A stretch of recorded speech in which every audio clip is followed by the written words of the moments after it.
Hi, in this video, I will guide you how to change your Facebook profile name.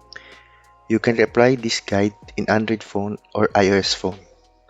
First, open your Facebook app.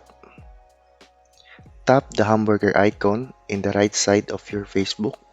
Depending on the phone, it will be on the top right side of the screen or bottom right of the screen.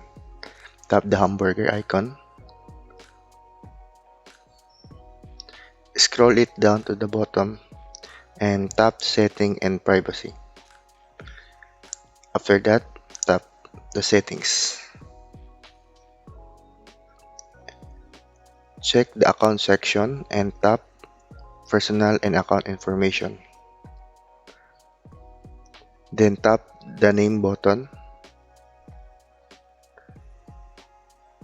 Since I already changed my Facebook profile name, I'm not allowed to change it again after 60 days or 3 months.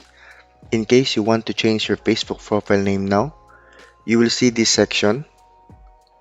All you have to do is to enter your desired new name.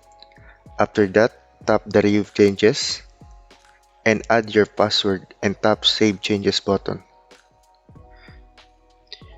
You can also add other names like nickname, middle name, alternative spelling, and more options. And that's it. Thank you for watching.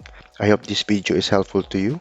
Please give this video a thumbs up, comment down below, turn on notification bell, and subscribe for more updates.